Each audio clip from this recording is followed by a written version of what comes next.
Hello दोस्तों, क्या हाल चाल।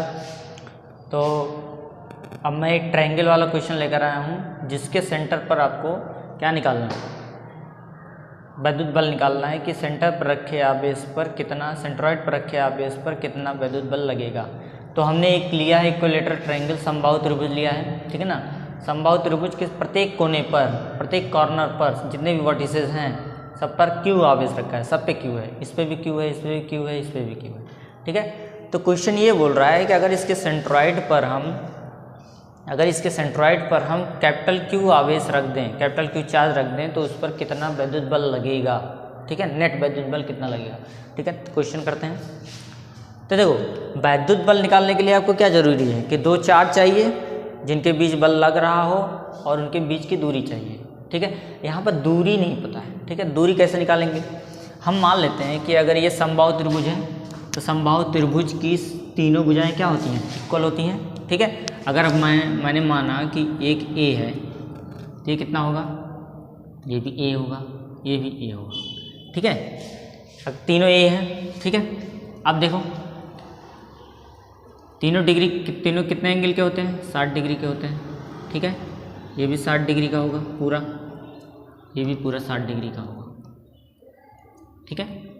तो देखो सेंट्रॉइड बनता कैसे है, केंद्रक बनता कैसे है, जब तीनों कोणों के हम लंब अर्धक मतलब तीनों कोणों के अर्धक खींचेंगे, कोण अर्धक खींचेंगे, ठीक है ना। बाइसेक्टर, एंगल बाइसेक्टर अगर खींचते हैं तो जाके जहाँ तीनों मिलते हैं तो वही उनका क्या बनता है, केंद्रक बनता है।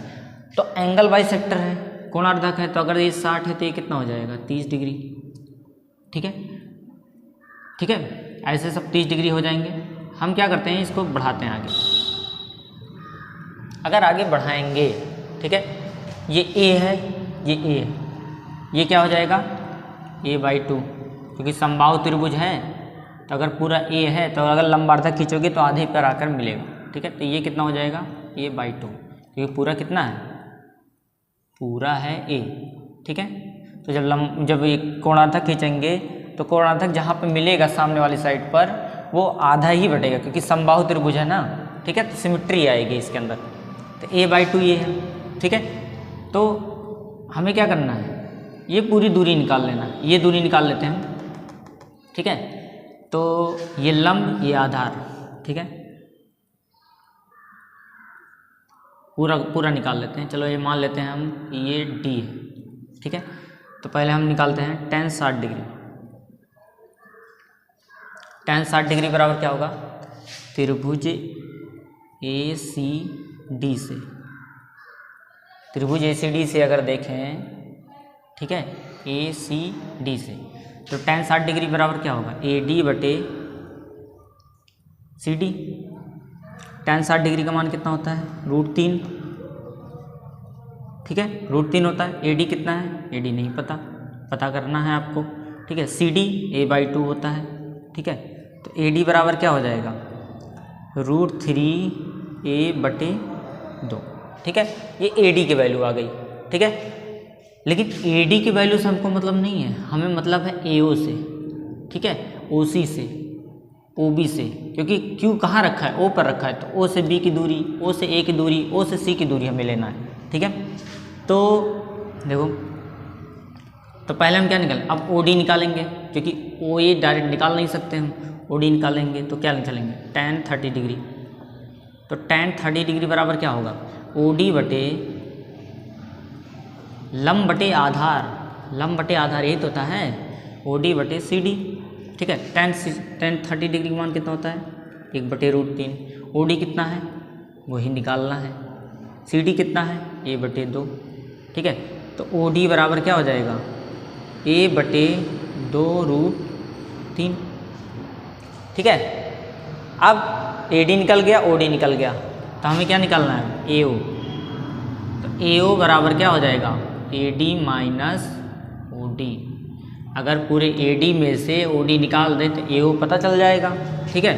तो निकालते हैं, AO बराबर कितना हो जाएगा, AD कितना है, √3a/2 माइनस ये कितना है, a/2√3।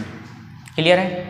LCM ले लेते हैं, 2√3 का LCM आ जाएगा, 2√3 मतलब √3 से 3a, √3 3a माइनस a कितना जाएगा 2a/2√3। ए से ये क्या हो जाएगा, कट जाएगा, तो कितना जाएगा a/√3। तो ये क्या निकल के आ गया कि AO जो है a√3 है। तो समबाहु त्रिभुज होने की वजह से जितना AO होगा उतना OB होगा उतना OC होगा, ठीक है। तो AO बराबर क्या हो जाएगा, OB बराबर OC। ये तीनों क्या होंगे, इक्वल होंगे, क्योंकि समबाहु त्रिभुज है ना, ये भी बराबर, ये इसके ये इसके ये इसके, तो तीनों किसके बराबर होंगे, a/√3 के बराबर होंगे। यहाँ तक क्लियर, बीच की दूरी पता चल गई, ठीक है। तो ये भी a/√3 होगा। देखो लोग फंसते इसी में हैं, बीच की दूरी नहीं निकाल पाते हैं, बाय वाले तो खास कर फंसेंगे, ठीक है ना। तो ये आपको पता रहना चाहिए। tan का आपको वैल्यू पता होगा कि टेंथ में आपने पढ़ा होगा tan बराबर क्या होता है, लंब बटे आधार, लंब बटे आधार, तो वही फार्मूला हमने लगाया है, ठीक है। ये हो जाएगा त्रिभुज OCD से, ठीक है, त्रिभुज OCD से। ये त्रिभुज ACD में tan 60 लगाया, लंब बटे आधार tan 30 डिग्री, लंब बटे आधार करके हमने AD और OD का वैल्यू निकाला। AD और OD से मतलब नहीं है, मतलब किससे, AO से। तो AO निकालने के लिए हमें क्या करना पड़ेगा, पूरे AD में से OD निकाल दें, वैल्यू आ गई, ठीक है। यहाँ तक आपको क्लियर होगा। फिर इसके बाद हम देखते हैं बल की दिशा, वही करते हैं जैसे पहले करते थे। अब Q पे रखा आवेश अगर धनात्मक, हम मान लेते हैं धनात्मक है, क्योंकि आवेश अगर कोई चार्ज नहीं दिया इसका मतलब, कोई प्लस माइनस नहीं दिया इसका मतलब हम धनात्मक ही मानेंगे, ठीक है। Q इसको क्या करेगा, धक्का देगा, ठीक है ना। Q क्या करेगा, इसको धक्का देगा, ये दिया धक्का, ठीक है। तो ये हम मान लेते हैं FA लग रहा है, ठीक है। FA पे रखा आवेश, इस पर बल लगा रहा है, धक्का दे रहा है, ठीक है ना, प्रतिकर्षण बल लगा रहा है। Q क्या करेगा, इसको ये भी प्रतिकर्षण बल लगाएगा, ठीक है, अपनी ही दिशा में ये लगा लिया। हम मान लेते हैं ये कितना है, FC है, ठीक है, किसी पे रखा आवेश। B पे रखा आवेश क्या करेगा, इसको ये भी प्रतिकर्षण बल लगाएगा, ठीक है। ये तो मान लेते हैं ये कितना है, FV है, ठीक है।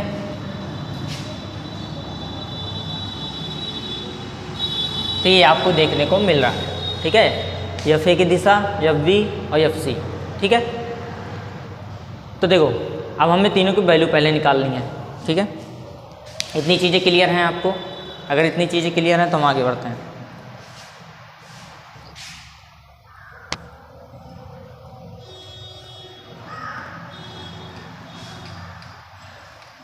ठीक है,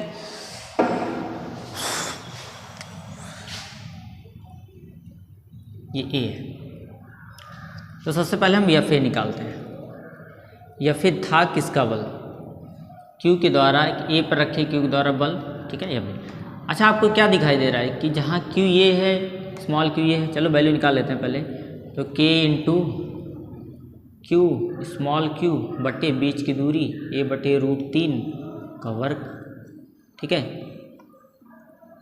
ठीक, FB निकालते हैं। FB कितना आएगा, ये भी Q into Q, Q into Q बटे A/√3 का वर्ग, ठीक है।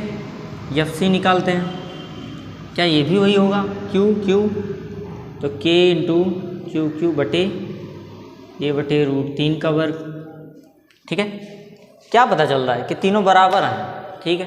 अगर तीनों बराबर हैं, यहाँ क्या पता चल रहा है कि FA जो है, FV जो है और FC, ये तीनों क्या हैं, इक्वल है, ठीक है। तीनों बराबर पता चल रहे हैं, ठीक। तो ध्यान दो, अब यहाँ पर हम बल की दिशा दिखाते हैं। एक बल ऐसे लग रहा है, ये है FC।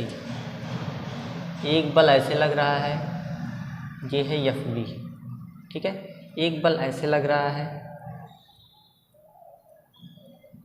ये है FA।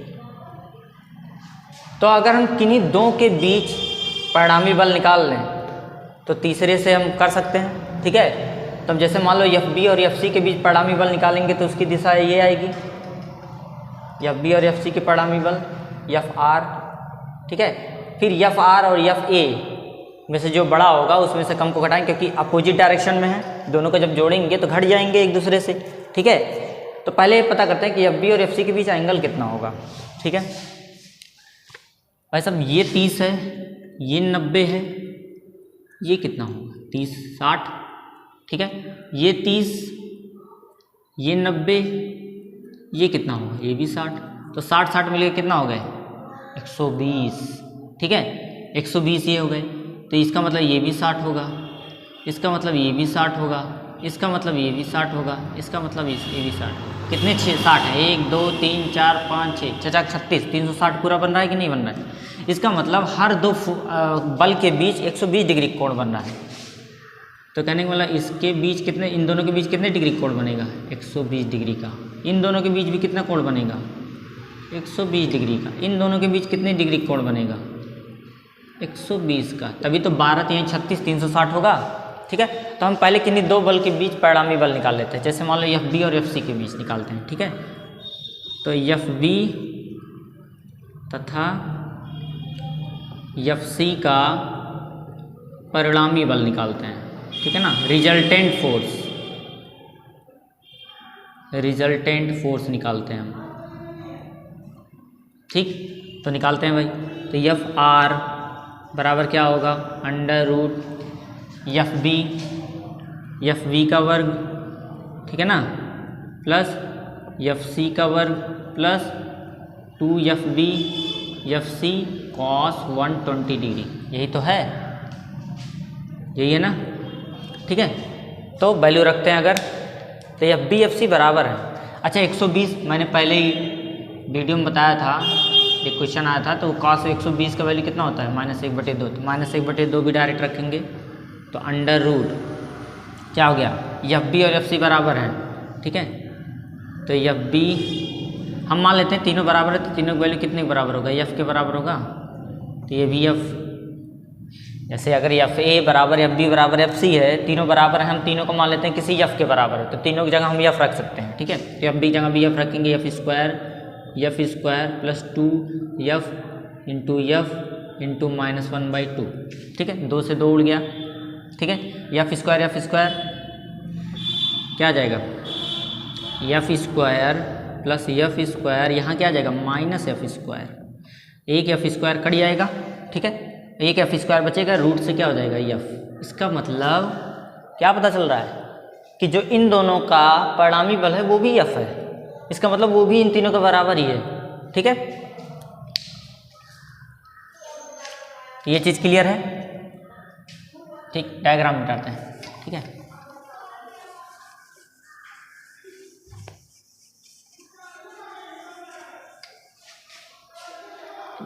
अब ये भी एफ के बराबर है। ठीक है, तो जब देखते हैं दोनों को जोड़ते हैं, ठीक है, तो नेट फोर्स क्या हो जाएगा नेट बल क्यू पर कुल बल सेंटर पर रखा, तो क्या हो जाएगा F R plus F A. अच्छा प्लस में नहीं रखेंगे क्योंकि दोनों की दिशा क्या है अपोजिट है, तो यहाँ माइनस रखेंगे। ठीक है,